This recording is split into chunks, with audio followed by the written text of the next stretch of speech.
My name is Ryley, and you are listening to the Ryley Heppner podcast.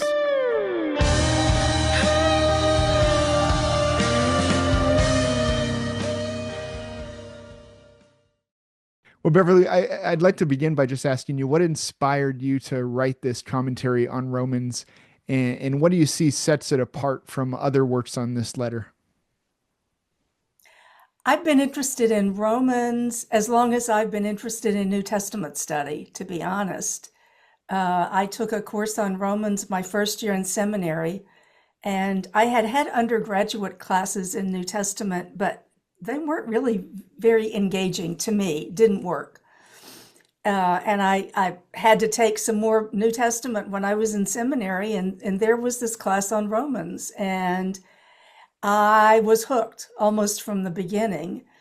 I think it's the challenge of trying to understand what's going on in this lengthy, complicated letter. And for me, the challenge was also how to try to account for the whole. How do the pieces fit together? I don't know that I'm the best person to say, what sets this commentary apart, but I do think it's distinctive in its preoccupation with how individual sections of the letter fit with the whole and how they reinforce each other and even correct each other or change each other. How the letter takes the auditor in the first case, the hearer, or the reader further and further into what Paul wants to say. In those early days, oh, excuse me, were there any teachers or Romans commentaries or even just passages of Romans that really stood out that were getting you excited? Well, my teacher in that class was J. Lewis Martin. Okay. So that he was a huge influence in terms of just his own, in those days, his own simple preoccupation with the primary text. I can't stress this enough. He had a lengthy bibliography. He had commentaries he wanted us to, to use. And yet in class, the focus was always simply on what is Paul saying, you know, and his own preoccupation, the sense that you had from him that this really is the most important, most interesting text you'll ever read was kind of infectious. I don't know how to explain it other than that. I was just caught up in it. Would you say this sounds like what you're saying, but could you go so far as to say you think Romans is the most important New Testament text, or is that too far? Well, this is a little like, which is your favorite child? Sure. Or more like the church, I think the church can't say that sort of thing and Yeah. shouldn't, because different pieces are important in different times. It may be that we're in a situation now, at least in this country, where the Epistle of James is going to need to come to the foreground in a way Sure. it hasn't for a long time. But certainly, I think Romans is of major importance. Okay. Yeah. Well, maybe moving on in that direction, how do you see or how have you seen Romans as especially relevant to contemporary Christian life and thought?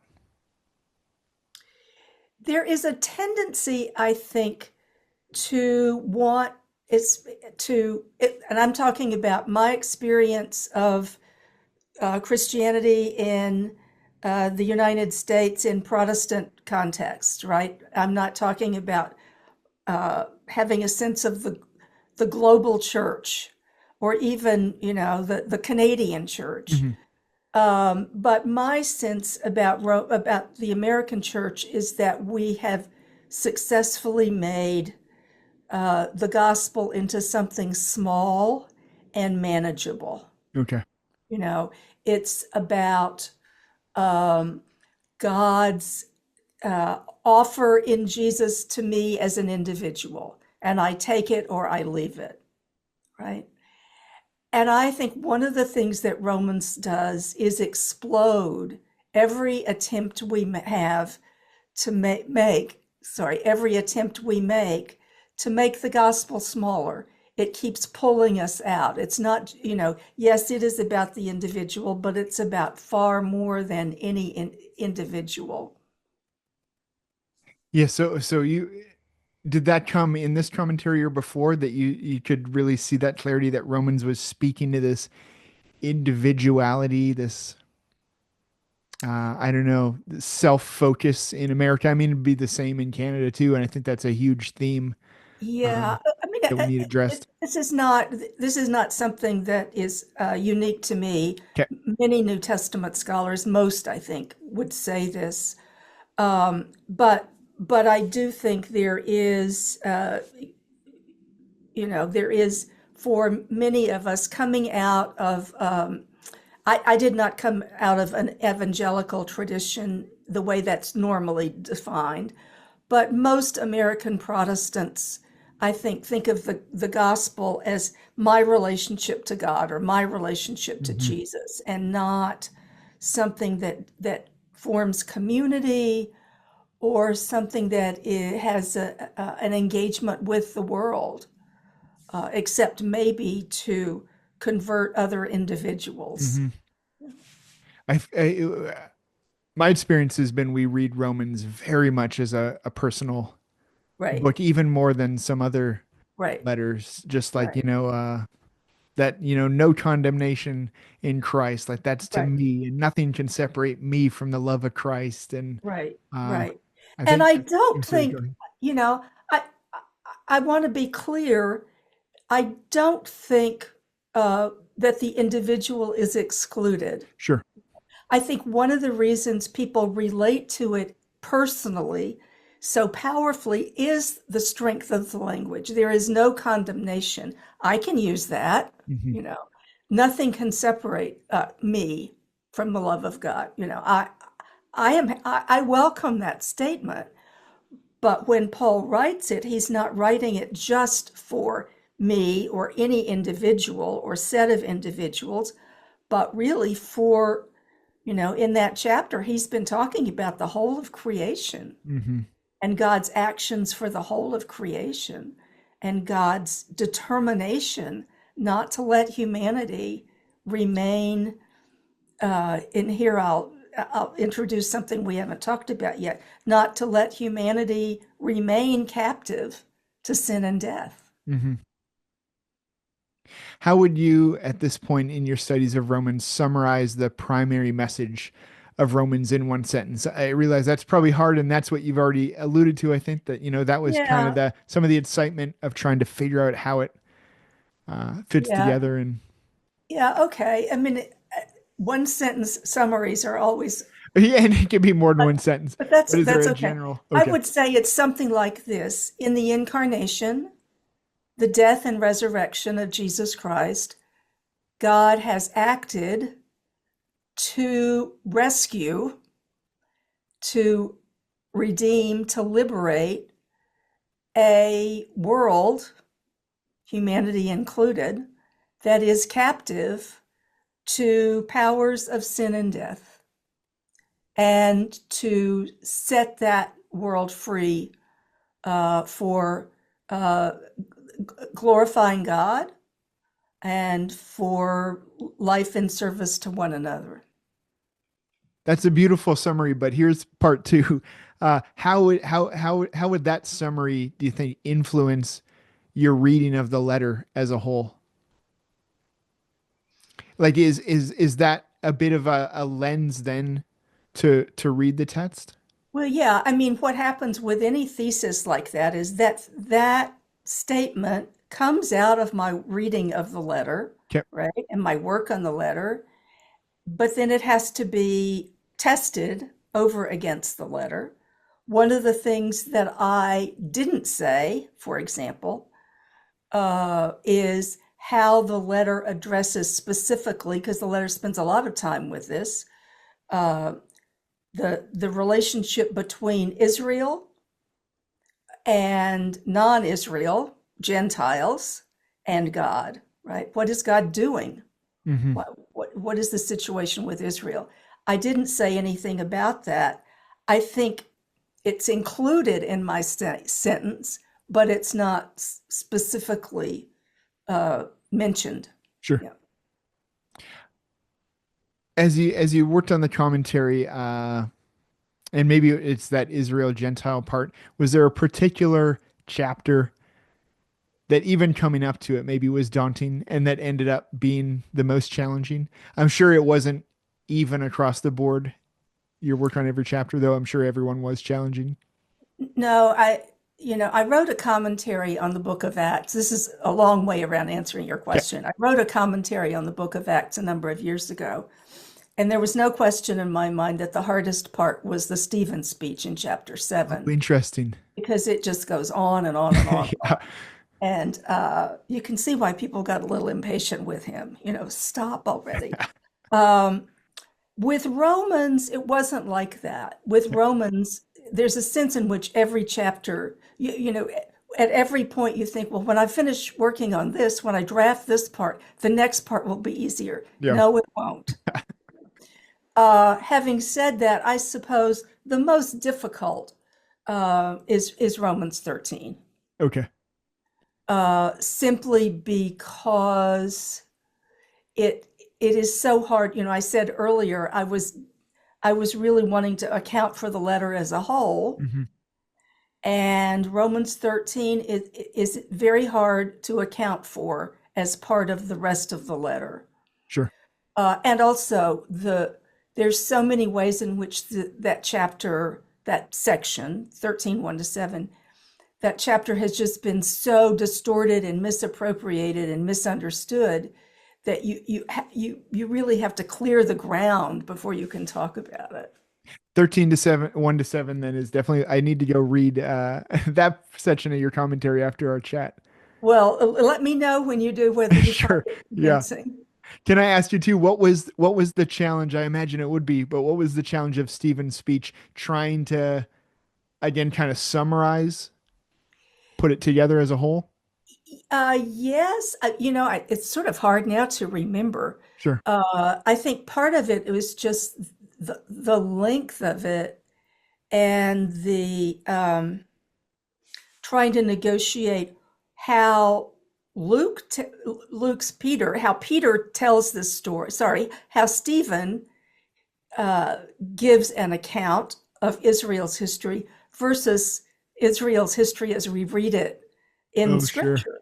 There are lots of ways in which what Stephen is saying are not quite fair. Yeah. Stephen has an axe to grind. So Okay, well, I'm gonna have to. What was the? I've come across your Acts commentary before, but I don't think I have it on my shelf. What was the series again? it's the Abingdon New Testament Abington. Okay, commentaries. right. Okay, well, that's also my homework. I need to go read your discourse on Stephen. Well, thinking about the challenges of writing this commentary, was there any particular area or chapter, maybe it was 13 again, that you expected and then that you found that you received the most amount of pushback on from other Romans commentators? I haven't yet. Okay. Um, there was a panel discussion of the commentary at a big conference in November, but by and large, the discussion there was about the approach I took, the way I wrote it, general themes. I don't recall that there were specific um, criticisms of individual Okay. passages. I may be I don't think so. Okay. Yeah. There were a couple of questions about the fact that I don't translate dikaiosune, which is usually translated as justification, or sorry, as righteousness, that I don't translate dikaiosune with justice language. Okay. Um, and a couple of people wanted to talk about that, but that sort of pervades the book. Okay.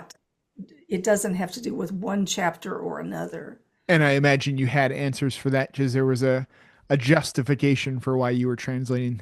that way Yeah, anyway. I mean the question of how you translate the verb dikaiao and how you and the noun dikaiosune Hmm. is a problem for everybody because we don't in English have comparable words, Yeah. right? We don't have a good way to show the relationship between the verb and the noun in English. So and people want to make it a lot out of the fact that there is justice language in the Hebrew Bible. There's a concern about justice.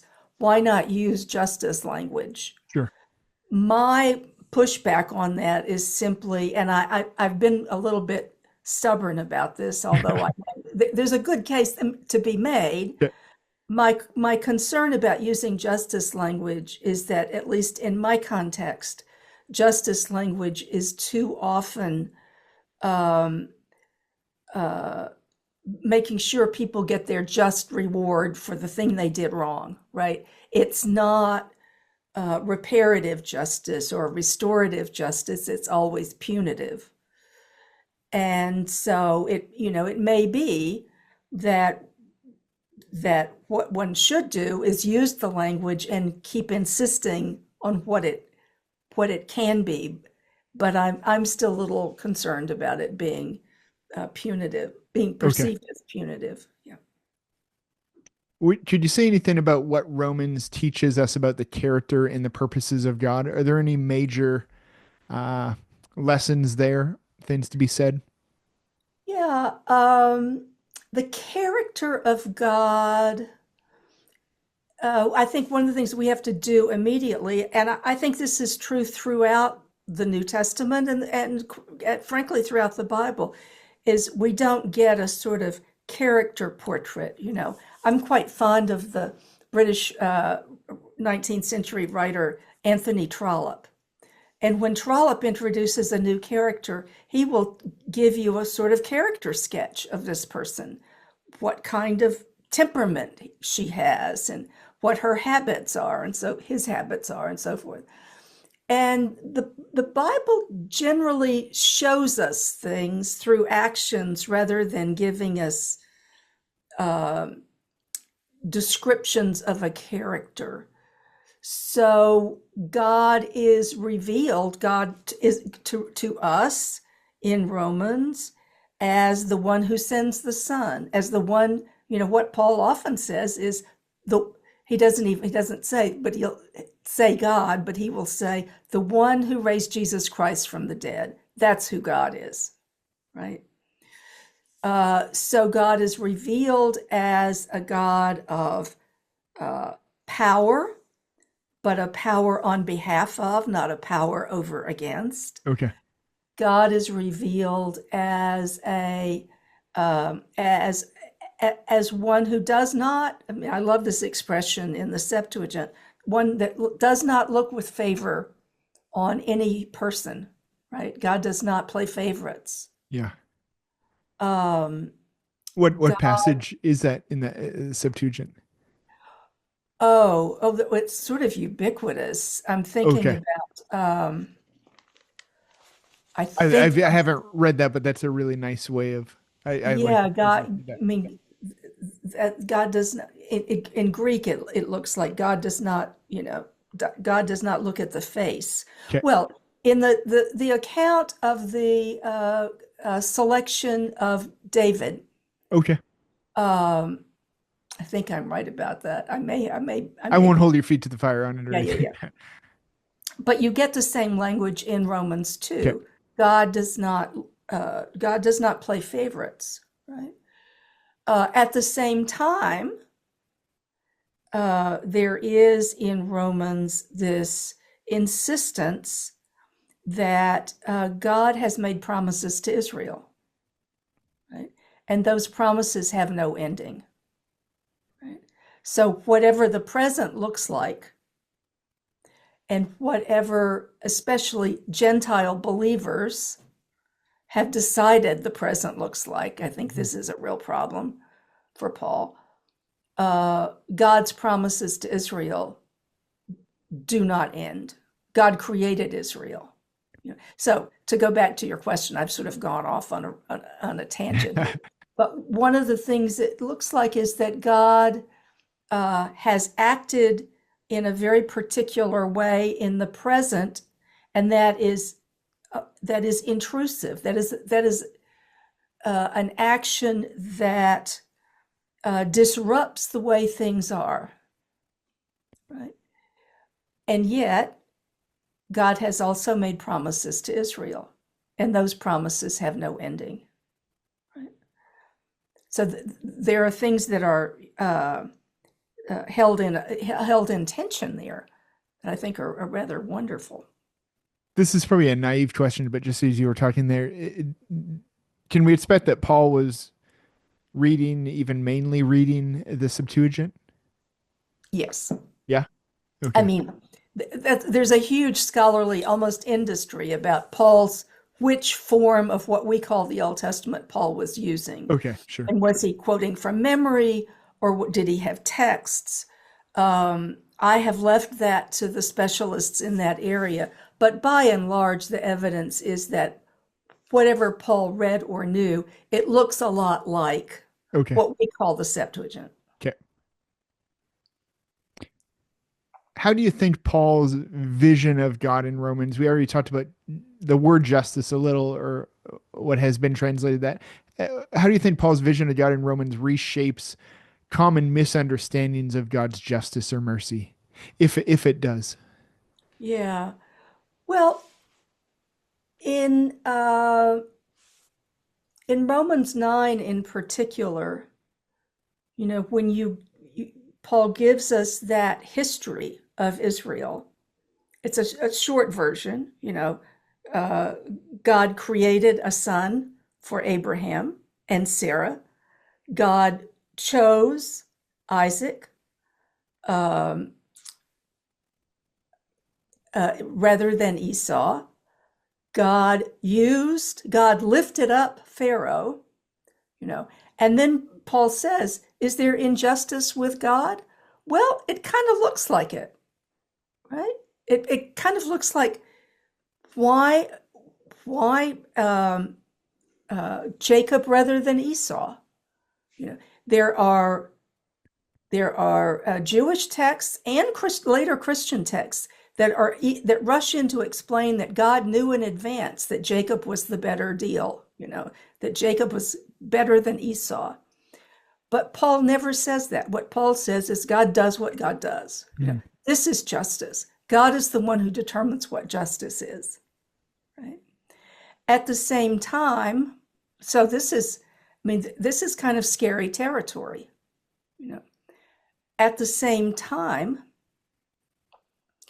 Paul insists in Romans 5 and elsewhere that God has not, in a sense, that God's decision about justice is that God acts for all people, right? God does not, in fact, do what humans think of as justice. If God did, no one could stand, right? And so this is where the importance, I think, of Romans 5 comes in, and his account of Adam. Since the time of Adam, sin and death have ruled, and there is no justice. If there were justice, there would be no hope for any human. And then what Paul does is to introduce the Christ event. In Christ, there is an event of, in a way, it's similar proportions, but the proportions that are greater, because what Adam does affects the whole of humanity. What Christ does affects the whole of humanity, but that whole of humanity is greater in number, and that whole of humanity is in greater difficulty, is bearing the weight of Adam's sin. So this is what justice looks like for God, right? Making right what has gone wrong for humankind. Yeah, thank you. That's a wonderful answer. Uh, I mean, you have a really nice way, Beverly, of writing. This is my first interaction, but I feel like your speaking is just it feels just like you're writing. I'm gonna have Oh, to go well, back. I don't like listening to my own voice, but I'm gonna have to go back and listen to this to try and get all that you're saying here in your answers. Well, let me press a little further just into sure. Paul's view of things. How does Paul's, we've already talked a little bit about individualism and community. Can you say any more about how Paul's vision of salvation in Romans challenges some modern assumptions about individualism and community? Yeah. Well, in a sense, when you get into Romans 5, you get that already, right? Because the the act of Christ is for all, right? And sometimes people say, well, it's for all who believe, who accept. But actually, in Romans 5, Paul does not qualify it. Hmm. And in Romans 11, it's Romans 11:32. God confined all to disobedience that God might have mercy on all. So, what does this look like? Well, it looks like um, an understanding on the part of not just the individual, but the human community that God wills good for all of us. Hmm. It looks like the language Paul uses is new life, right? Um, in what people refer to as the ethical section of the letter, 12 to 15, the first image he uses is in Christ. We are together in Christ, right? So this is where people talk about participation language. We are connected to one another and to Christ. And so that salvation means that we act for one another. When Paul describes, and I think he really is describing in chapter 12 what love looks like, it's this generosity in using the gifts of the Spirit for one another. It is, and for all people. And one of the things I think he's doing in the letter that's so hard to get at is, on the one hand, he wants, as he does with all the letters, to strengthen these communities. Okay. I think, in common with most scholars, I think that at Rome we have numerous small groups of Christians. We call them house churches. Where they met is sort of beside the point. These Sure. small gatherings, right? And he wants to strengthen them. These are unusual groups because they're not formed around family. They're not formed around work. They're formed around this set of beliefs or this set of convictions, and he wants to strengthen them. Those are very tenuous. At the same time, normally when you think about strengthening a group, one of the things you do is to draw a boundary around it. Hmm. And you get that language in 1 Corinthians. You want to be wary of the outsider. And Paul has some issues with outsiders in 1 Corinthians. But in Romans, there's both this boundary being drawn, but also this reach to the outside. Uh, so far as it is possible, be at peace with all, do no harm, owe no one anything but to love one another. So there's always this. I think of it as a permeable boundary, and I think the reason for that is that Paul is never just building this community for its own sake, Hmm. but for the glory of God, who is for all people. So you can't vilify the outside. You can't shut off the outside, because those also are children of Adam, children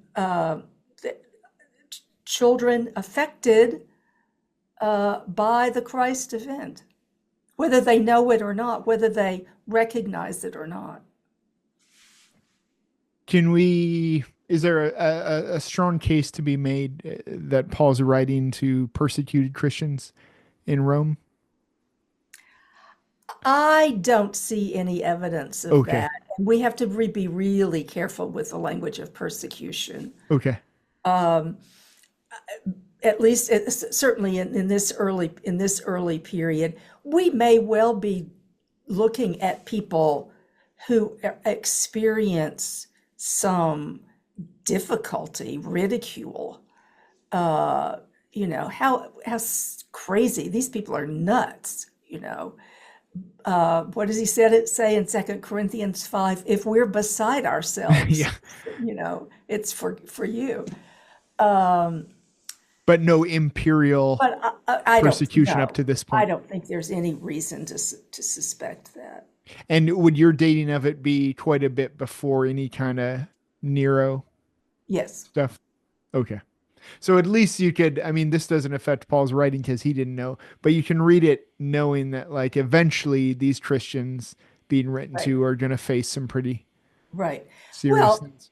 I mean, one of the things that's interesting about Romans 13 is that Paul himself has already been the subject of some kind of, um, I wouldn't use the word persecution, Okay. but has been subject to abuse, official abuse. At least that's the way it looks in 2 Corinthians.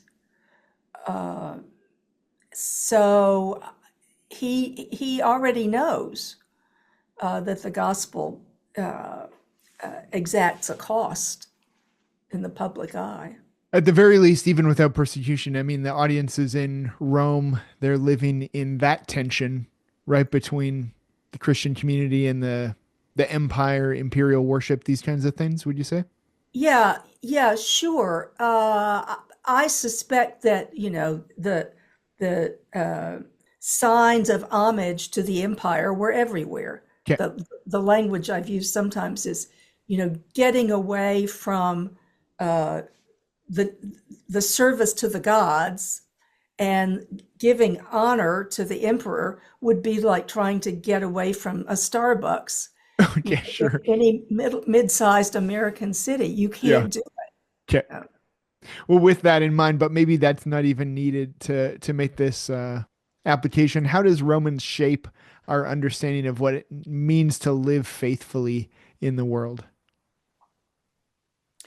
I think there's so many things you could say about this. The first thing it would say is that we to live faithfully in the world means to know that I am a creature and not created, Okay. I'm not the creator, right? I mean, that's the first thing he says in 118 and following. The human problem starts with not acknowledging that God is God, right?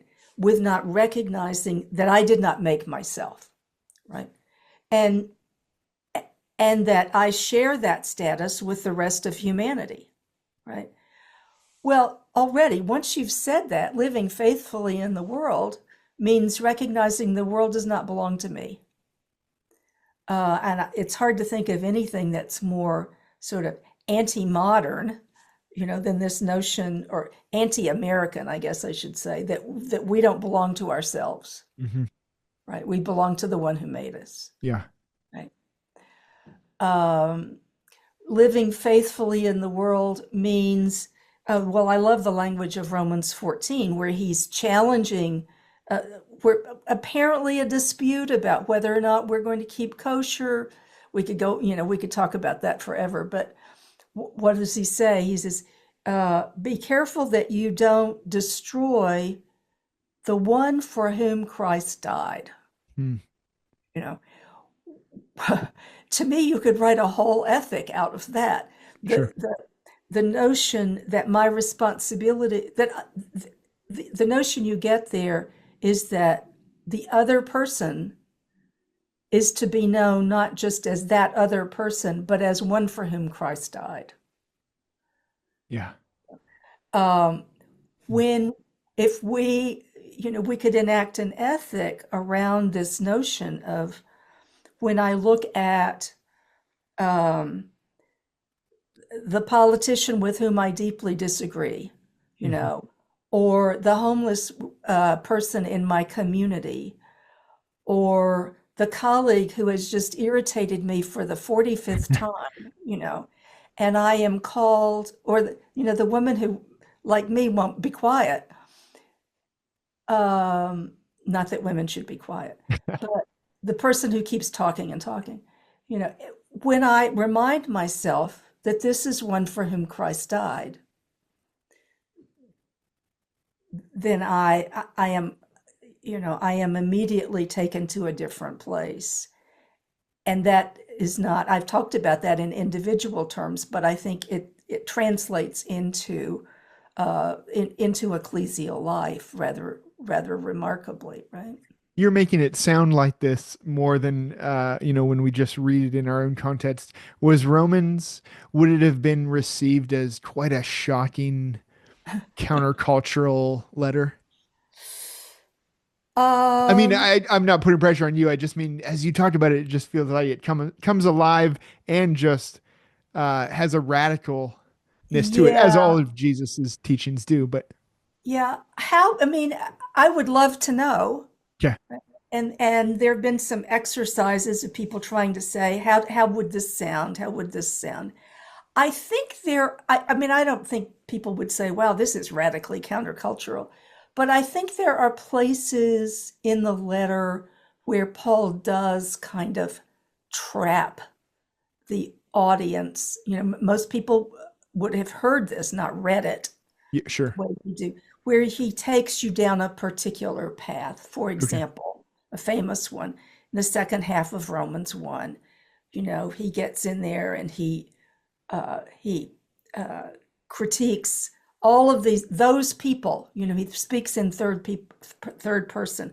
Those people who are sexually promiscuous, those people who murder and lie, and they do this and they do that, and he's really whipping them up because that's about those other people. And then what does he do? You, 2:1, you yourselves, when you judge, you're doing the very same thing. You know, so there are a number of places where I think he leads the audience in a particular direction. I'm speaking now rather familiarly sure. or informally about the way rhetoric works.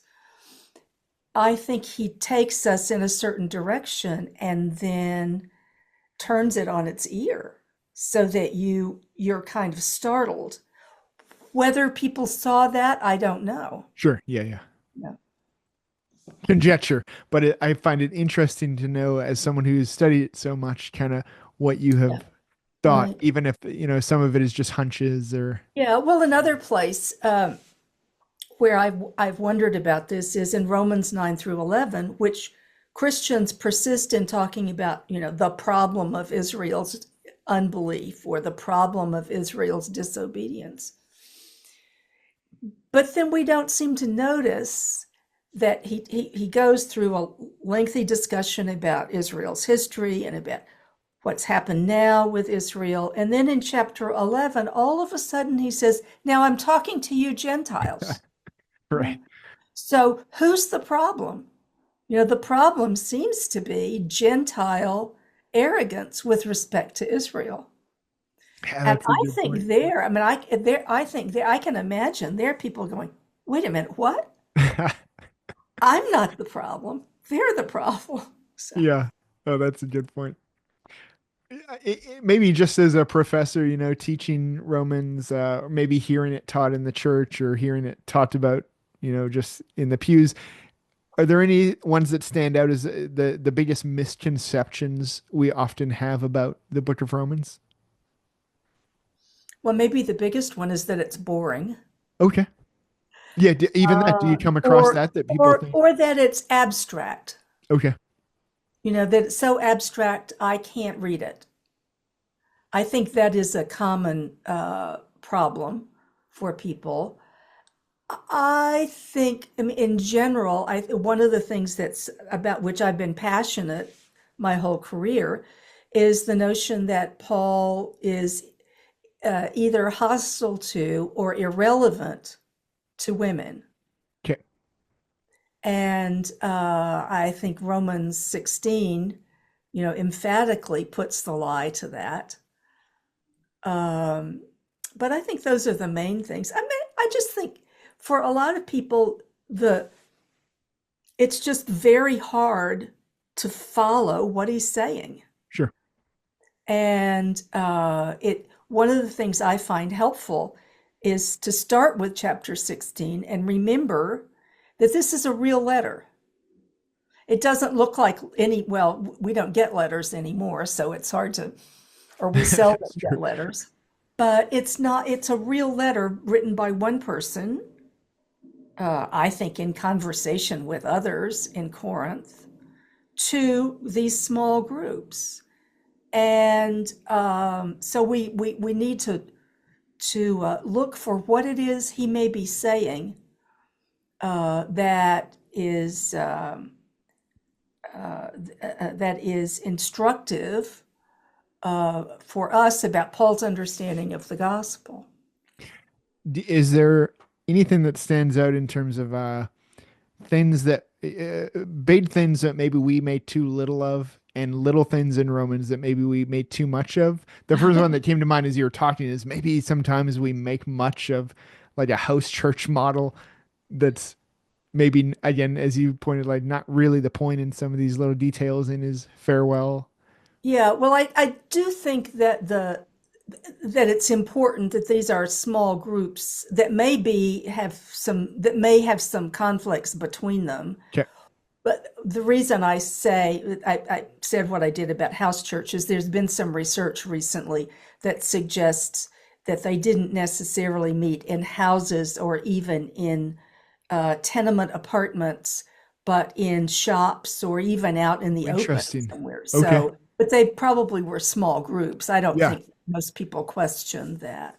But I think it's neat to hear you say that, because we make Paul sometimes that he's saying these prescriptive things Right. for the church and how we should operate. When you're Right. like, I'd be interested to see where that research is going, because that's neat to read. But yeah, taking a little thing and making Yeah. it into Right.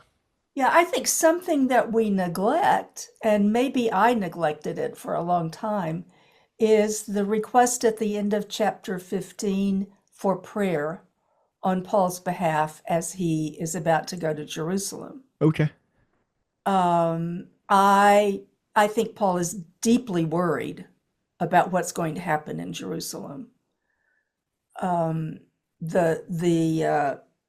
offering that he's taking, he's by no means confident that it's going to be welcomed, and that offering to him means Jew and Gentile on the same standing before God, right? And so without that offering, in a sense, an important part of his understanding of the gospel has been rejected, and the unity of believers has been rejected. Okay. Right. And his request there for prayer is very strongly worded. And so I think probably is it strongly worded in a way that it's lost a little in the English?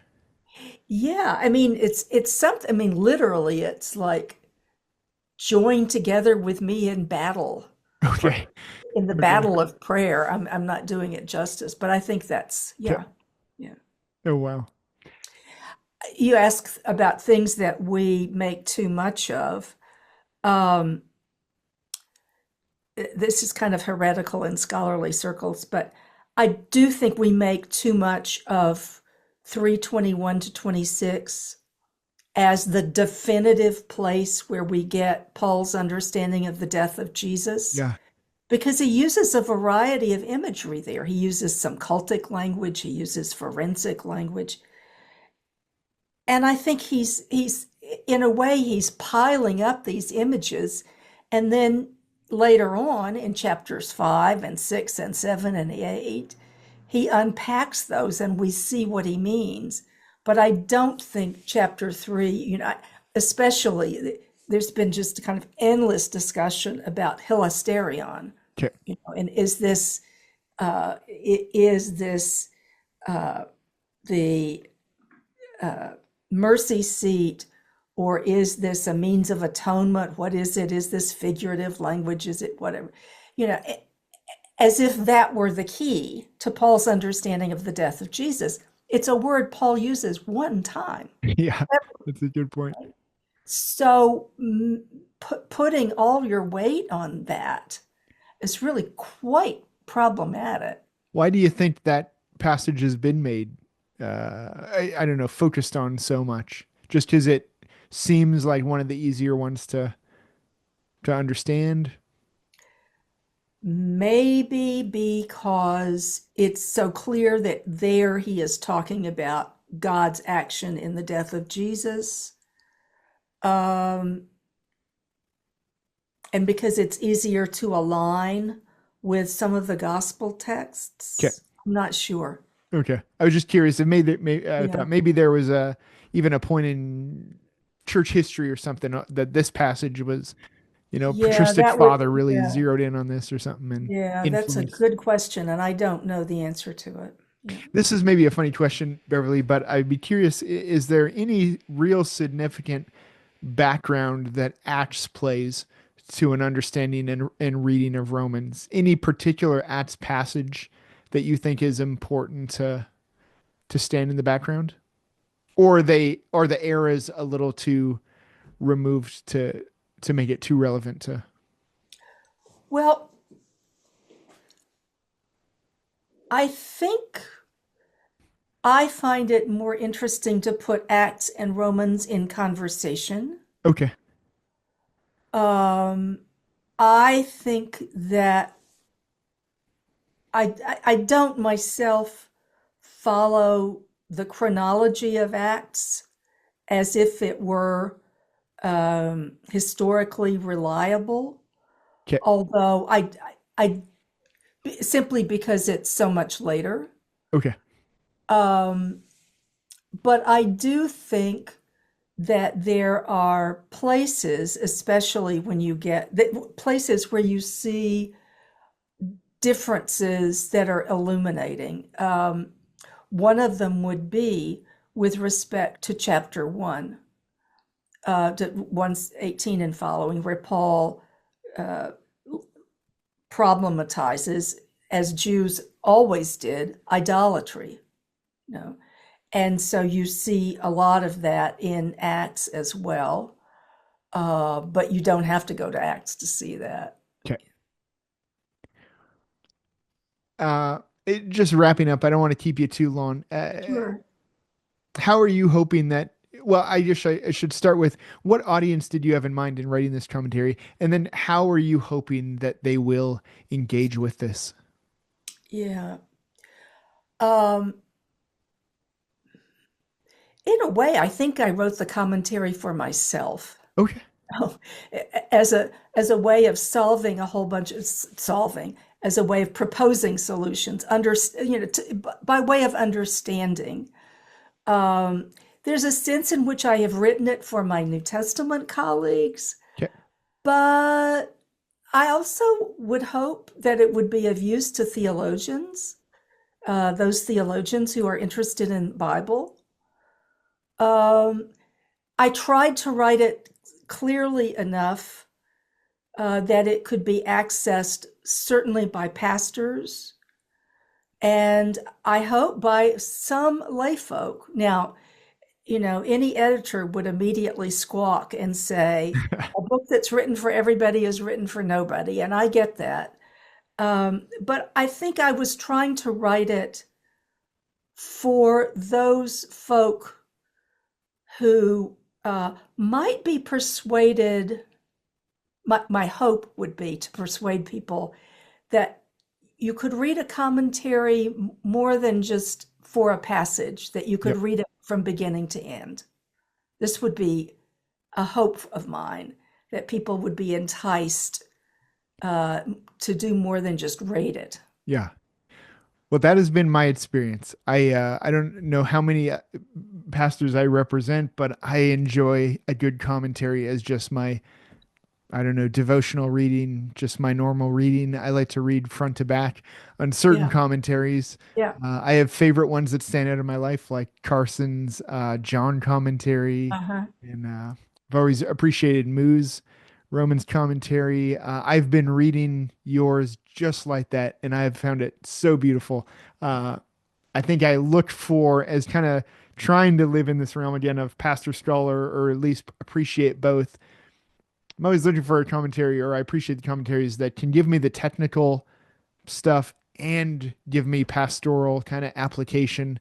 yeah, Often it seems to be one or the other. So then I'm going between right, two commentaries. As I've right. been reading through your Romans commentary, I have felt exactly that. I mean, you give a even an overwhelming amount of technical analysis of the book. Like it's wonderful, it's rich, and then there's such a pastoral element. Uh, I'm not preaching through Romans right now. I'm just reading your Yeah. commentary and reading through Romans at the same time, and I have it's been such a treat, Beverly. So from Well, one thank Canadian pastor, that's you. absolutely been the effect of your I writing am for very me. gratified by that report. Yeah, I hope as it sounds like it was, but I hope that was your goal because that's how it's Yeah, come yeah, across.